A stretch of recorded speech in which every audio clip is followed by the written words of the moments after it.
అందరికీ నమస్కారము. సప్తఋషి ధామం అండ్ సొల్యూషన్స్కి స్వాగతం. మనం ఈరోజు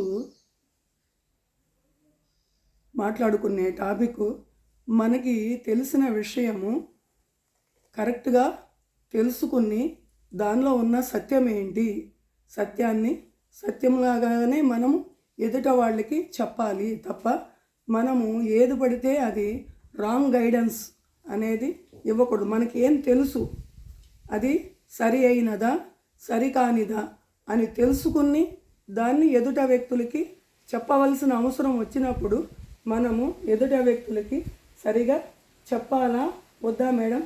చెప్పాలి మేడం.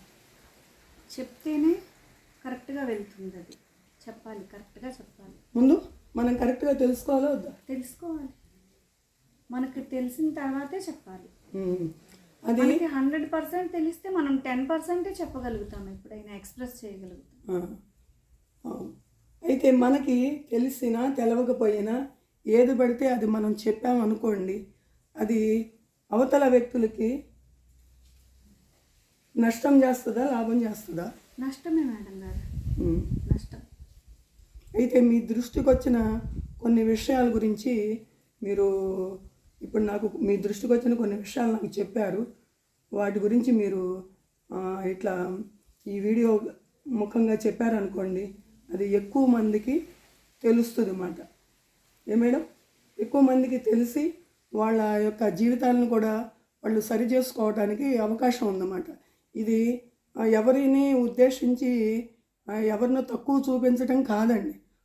ఇక్కడ ఏంటి అని అంటే, ఎవరు కూడా మనమిచ్చే జ్ఞానం ద్వారా ఎవరి జీవితాలు కూడా పాడు కాకూడదు, నాశనం కాకూడదు. ఉపయోగపడినా పర్వాలేదు, లాభం చేసినా పర్వాలేదు, కానీ నష్టం చేయకూడదు అన్న ఉద్దేశంతో మీకు ఈ 4 మాటలు మీ దగ్గరికి చేర్చడం జరిగింది. ఈ మేడము చాలా కొత్తగా ధ్యానంలోకి రావటం జరిగింది. 1.5 year అయింది అంతే మేడం వచ్చి. అయితే ఈ మేడం దృష్టికి వచ్చిన ఒక విషయం గురించి ఈ మేడం మాట్లాడతారు. మాట్లాడండి మేడం. ఓషో గురించి మీకు వాళ్ళు పిల్లలు ఓషో గురించి మీకు ఏం చెప్పారు? అదే ఓషో బుక్స్ చదివారా, ఈ క్వశ్చన్స్ కొంచెం విన్నాను. ఓషో బుక్స్ ఏంటో నాకైతే తెలియదండి. నేను విన్న విషయం నేను సూటిగా చెప్పేస్తున్నాను. ఓషో బుక్స్ చదివారా అంటే ఎవరికి నచ్చినట్లు వాళ్ళు జీవించవచ్చు, ఎలాగైనా ఉండొచ్చు అనేది అందులో పాయింట్ అనేది నేను విన్నాను మేడం. ఆ బుక్స్ అయితే నేను ఆ పాయింట్ ఏంటండి? ఎలా అయినా ఉండొచ్చు అంటే దాని అర్థం ఏంటి? ఎలా అయినా అంటే కొంచెం చెప్పడానికి మీకు ఇబ్బందిగా ఉంది, మీకే ఇబ్బందిగా ఉంది.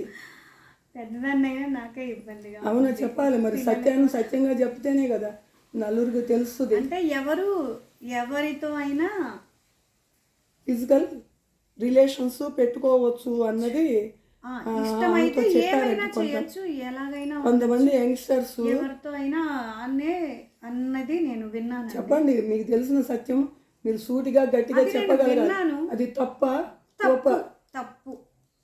చాలా తప్పు. దానివల్ల నేను చాలా ఆశ్చర్యపోయాను. ఎవరి ఓషో ఎందుకు చెప్తారు ఇలా? నేనైతే చదవలేదు ఆ బుక్స్ ఏమి. లాస్ట్ ఇయర్ నేను వచ్చినప్పుడు ఆ స్టాల్స్ కనిపించినాయి, కానీ నేనుండే బిజీకి నేను అంతంత బుక్స్ చదవగలనా లేదా అని నేను. సరేనండి, ఇది కాదు. ఇప్పుడు మీరు కొత్తగా న్యూ కమింగ్ ఇప్పుడు ఎక్కువ అంతా చదవక్కల, మొత్తం చదవక్కల. ఒక పాయింట్ దగ్గర మీకు అర్థమైంది కదా. న్యూ కమ్మర్స్కి ఇలాంటి విషయాలు పిల్లలు వచ్చి అంటే యంగ్స్టర్స్ వచ్చి మిమ్మల్ని అడిగారు, ఎవరితో అయినా తిరగచ్చు మేడం, ఎంతమందితో అయినా తిరగచ్చు, తప్పు లేదు అని చెప్పారు కదా మీకు. ఇప్పుడు మీరు ఈ విషయం మీ ఇంట్లో తెలిసింది కదా. ఇంట్లో నేను చెప్పలేదు మేడం, కానీ మరి మీ ఇంట్లో వాళ్ళు చెప్తే ఇంక అసలు మెడిటేషనే క్లోజ్. అసలుకి జస్ట్ మెడిటేషన్ చేసుకున్నామా, కల్చరల్ ప్రోగ్రామ్స్ చూసామా, ఏదో జస్ట్ చేంజ్, ఒక ప్రోగ్రామ్ ఇలా నడుస్తుంది. పత్రిజీ ధ్యాన మహాయాగం 11 days జరుగుతుంది. మనకు వీలైనప్పుడు ఒక 4-5 డేస్ వెళ్ళి చక్కగా అక్కడ అంతా చూసుకుని మెడిటేషన్లో ఉండి, ముఖ్యంగా నేను కల్చరల్ యాక్టివిటీస్ కోసం వస్తాను, అది చూసుకొని హ్యాపీ. అదే కదా కోరుకునేది మనం, అంతే, ఒక పీస్ఫుల్నెస్ వస్తుంది, పీస్ఫుల్నెస్ కోసం అంతే. కానీ మీరు నేను పలానా సాటికి వెళ్తాను అని చెప్పడానికి కొంచెము సంకోచించవలసి వచ్చింది అని అన్నారు. దేనికి? వాళ్ళు వేసిన క్వశ్చన్లు ఏంటి మీకు? ఇంట్లో వాళ్ళ మేడం గారు ఎవరైనా మీ ఇక్కడికి రావడానికి అంటే మీరు ఇంతకు ముందు కెమెరా ముందుకి రాకముందు చాలా బాగా స్పష్టంగా మీ అభిప్రాయాన్ని ఉన్నది ఉన్నట్టుగా మాట్లాడారు. ఇప్పుడు కెమెరా ముందుకు వస్తే తడబడుతున్నారు. కొంచెం అంటే మేడం గారు రాంగ్ డైరెక్షన్ నడుస్తుంది అనేది మాత్రం నా మనసుకి అర్థమైంది. అదే కాదు, నా మనసుకి అర్థమైంది, రాంగ్ డైరెక్షన్ లో నడుస్తుంది అనేది అర్థమైంది. అంతేనండి. మెడిటేషన్ చేయాలి, ఓకే, మనసుకు ప్రశాంతత. ఎన్నో బిజీ ఉంటున్నాము, లైఫ్ మైండ్ కొంచెం రిలాక్సేషన్ చేంజ్ కావాలి, ప్రశాంతత కావాలి, ఓకే, మెడిటేషన్, శాకాహారం ఇదంతా ఓకే, తప్పనిసరి.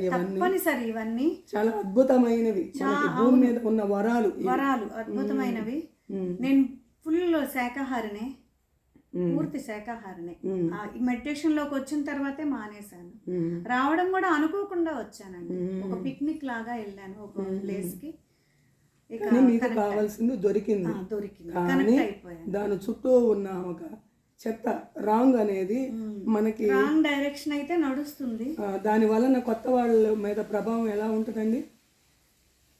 అదే నిజం అనుకుంటారుగా చిన్నపిల్లలు అయితే.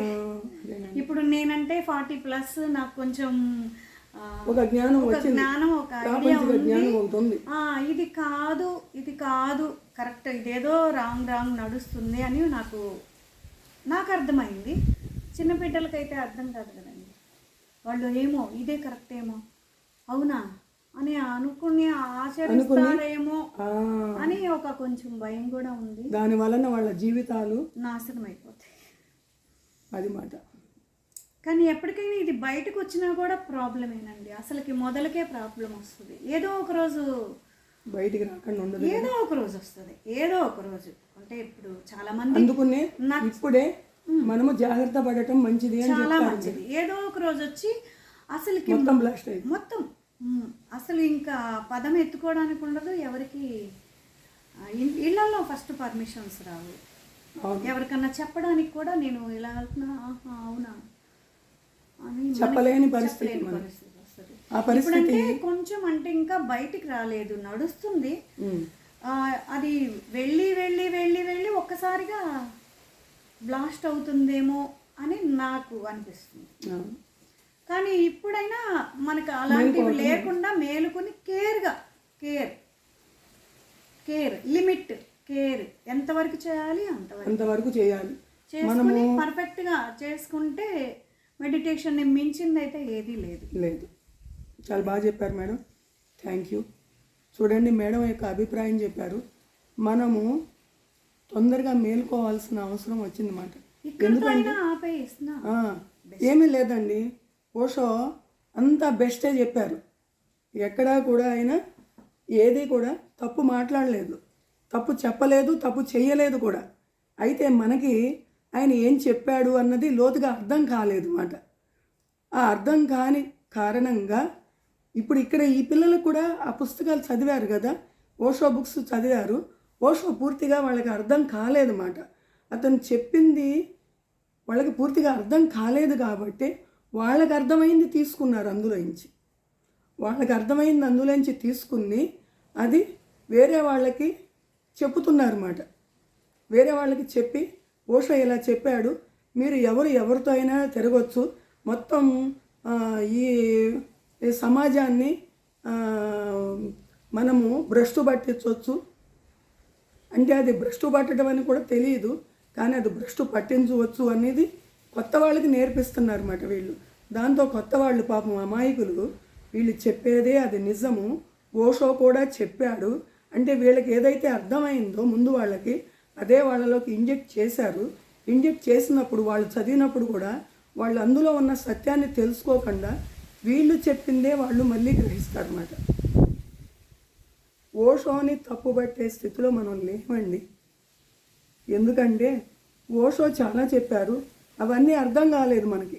కానీ ఇదేదో ఉంది ఒకటి, ఏది ఎవరితో అయినా తిరగొచ్చు అన్నది మన భావనలు, మన ఇష్టాలు ఆయనకు రుద్ది మన ఇష్టం వచ్చినట్టు చేసినప్పుడు అది ఒక సంస్థ మీద ఒక బ్యాడ్ నేమ్ రావడం జరుగుద్దన్నమాట.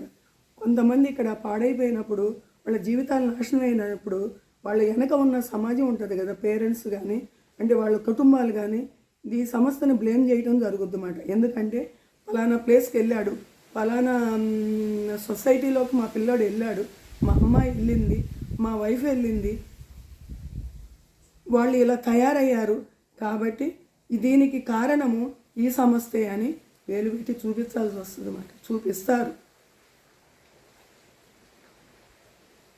మరి ఒకప్పటికి ఇది చాలా డిస్టర్బెన్స్ని క్రియేట్ చేసే పరిస్థితులు ఏర్పడతాయి అన్నమాట.